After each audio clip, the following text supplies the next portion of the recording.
Miguel González, director general editorial del diario El Economista y un prestigiosísimo experto en temas económicos y financieros. Antes que nada, muchas gracias por estar con nosotros. Es un gusto. Antes de hablar de lo que viene, de lo que nos depara este 2018, yo te pediría a grandes rasgos, así para los legos, para quienes no conocemos mucho de estos temas y su terminología sobre todo, ¿cómo aprecias que fue el 2017 que recién terminó en materia de economía en nuestro país? Pues, fue el año que vivimos en peligro y sobrevivimos. Me gusta lo del año que vivimos. Arrancamos con el gasolinazo. Prácticamente tuvimos todo este drama, yo diría en algunos momentos trágico, en otros cómico, de la negociación del TLC. Cuando digo cómico, por lo patético del personaje de la tienda de enfrente. El señor Donald Trump, sí. Y sus tweets y todas estas cosas, sus amenazas, ¿no? La forma poco seria en que ha tratado un tema en el que está en juego tanto, digamos, como es la relación México-Estados Unidos, que es comercial y mucho más. Tenemos un tema que fue muy anunciado y yo diría no tan bien comunicado, la entrada de la competencia plena en el sector energético. Empezamos a ver nuevas gasolineras con marcas diferentes a Pemex, el mercado del gas, que es uno de los factores que nos obliga a hablar de la inflación, y por supuesto empezamos a hablar de otras compañías que no son Pemex. Sí. Se dice fácil, pero yo diría, si tuviéramos que quedarnos con sobre todo con un símbolo nacional desde el charrito de aquellos tiempos, etcétera, ¿no? Es más que una marca, era una identidad, pues, ¿no? Sí, yo diría, si nos tuviéramos que quedar con una sola noticia al año, yo diría, para mí es la entrada de la competencia a Pemex en México. Porque estamos hablando de la mayor empresa de México, el mayor contribuyente. Otro tema que para mí es relevante es, volvimos a hablar de inflación. Llevamos 4 o 5 años donde, obviamente para las amas de casa siempre es un tema, pero había una especie de distancia entre la vida cotidiana y los expertos. ¿Qué fue lo que pasó ahí? Porque el Banco de México pronosticaba que a finales de 2017 íbamos a tener bajo control completamente la inflación y no fue así. ¿Qué pasó? El pronóstico, si recuerdas tú, exactamente hace un año era, la inflación será 3% más menos 1. O sea, podía ser 2 o podía ser 4. Cerramos en 6,5 más o menos. Y tiene que ver primero con el año se inaugura con el gasolinazo, y yo diría el factor que detona la inflación, literalmente que mueve el carro de la inflación, son el incremento de los precios de las gasolinas. ¿Qué ocurrió? ¿Por qué el incremento del precio de las gasolinas significó tanto?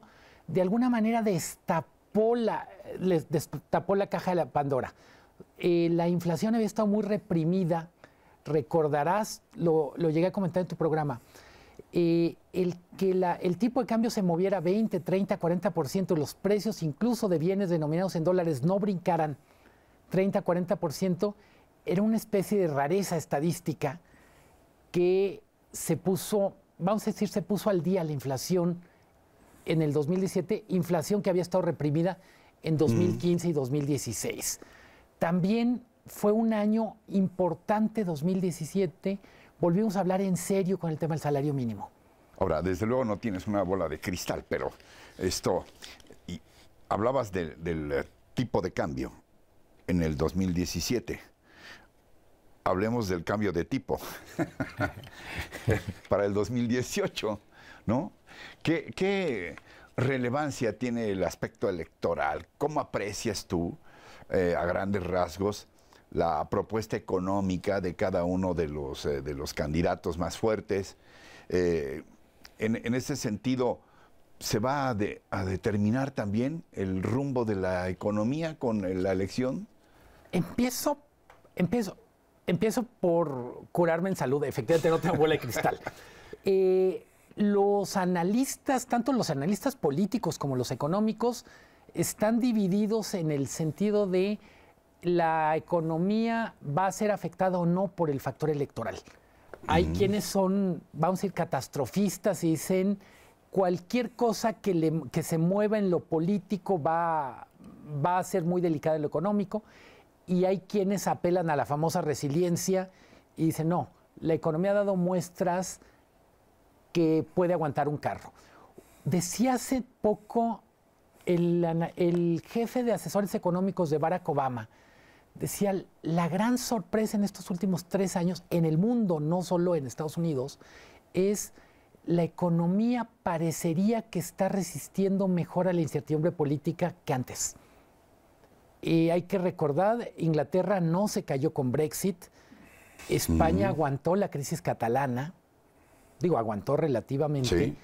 Y entonces, digamos, si quisiéramos por un momento ser optimistas o moderadamente escépticos respecto a los catastrofistas, diríamos, si Estados Unidos aguantó a Trump y España aguantó la crisis de Cataluña, México podría aguantar una elección competida.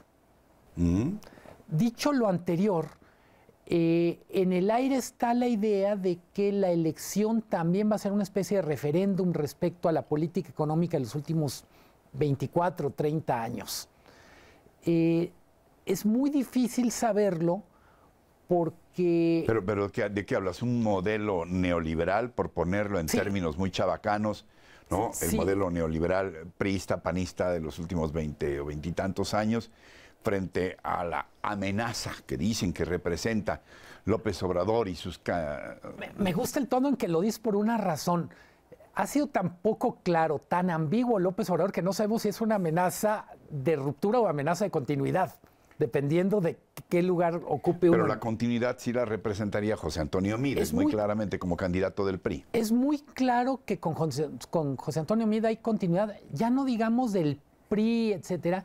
Hay que recordar que este país ha sido gobernado por un grupo egresado del ITAM, y los itamistas famosos. Durante, vamos a decir, 24 años. La parte económica es el mismo grupo con, no son las mismas personas, pero es la misma cuna.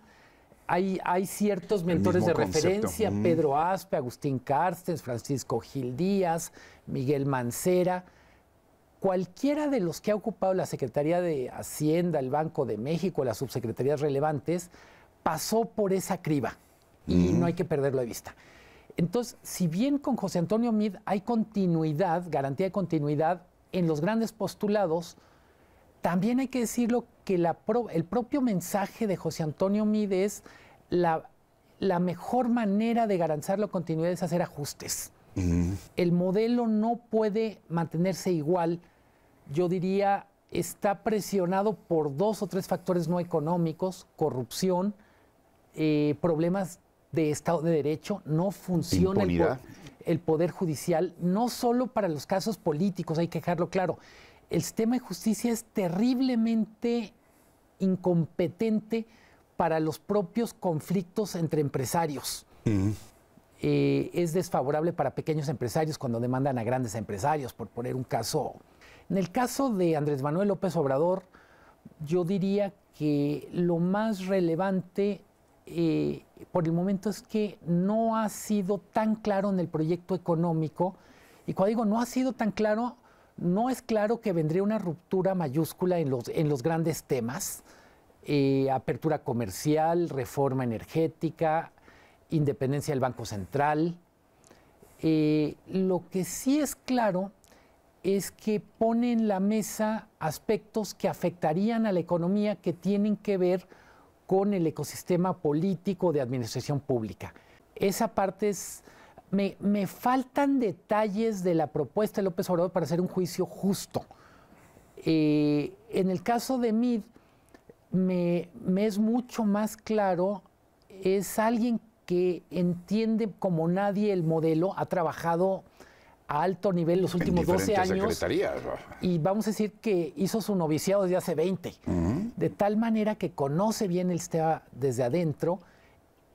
Creo que tiene la sensibilidad para entender que el sistema no aguanta sin hacer cambios importantes. Y para no omitir, tenemos lo que podríamos llamar la propuesta económica del Frente. A reserva de saber más detalles, ¿qué vemos en el caso del Frente? En economía su propuesta sería, hasta donde uno entiende, mucho más continuidad, pero, insisto, decir, no cambia el modelo económico, pero hacemos una revisión importante de cómo funciona el sistema de justicia, implica cambios importantes en el propio modelo económico. Vamos a decir que es una pieza... Apretar tornillos tal vez nada más, ¿no? Y sí, pero es como, vamos a decir, yo creo que los tres coinciden, las tres grandes fuerzas que van a competir, coinciden en las cosas no pueden seguir igual, la economía funciona razonablemente bien, pero vamos a decir desesperadamente pobre es el desempeño. México no puede cambiar radicalmente creciendo al 2%.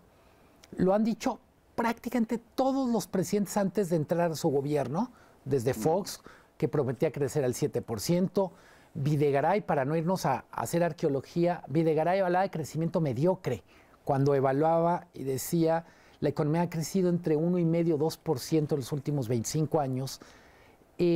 ¿Por qué no basta el 2%? Porque, según los expertos, para generar empleo, para abatir pobreza, requeriríamos crecer entre 5% como piso.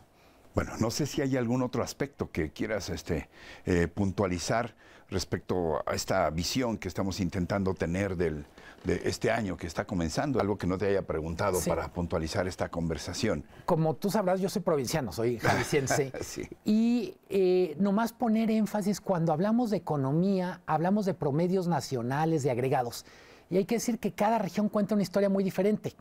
Tiene sectores que han transitado muy exitosamente la incertidumbre, agropecuario, en particular la agricultura moderna. Tenemos un sector del que se esperaba mucho y está prácticamente paralizado, que es infraestructura, gasto público, en todo lo que es construcción pública. Si quitamos el aeropuerto de la Ciudad de México, prácticamente no hay obra pública.